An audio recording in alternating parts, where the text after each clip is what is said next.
আজ রাখি পূর্ণিমা, তাই ঠাকুরকে রাখি না পরালে হয়, তাই চলে এসেছিলাম সকাল সকাল ঠাকুরকে রাখি পরানোর জন্য। তো দেখো আমার ছেলেকেও রাখি পরাচ্ছে ওর বন্ধু। তারপর চলে গেছিলাম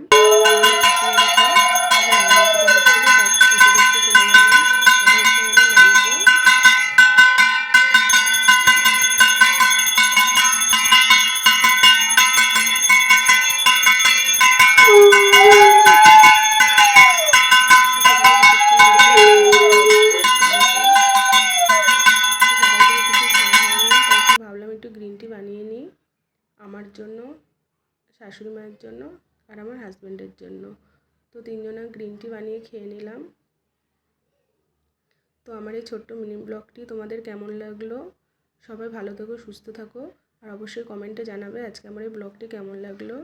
ছোট্ট একটু ব্লগ তোমাদের সাথে শেয়ার করলাম। বাই।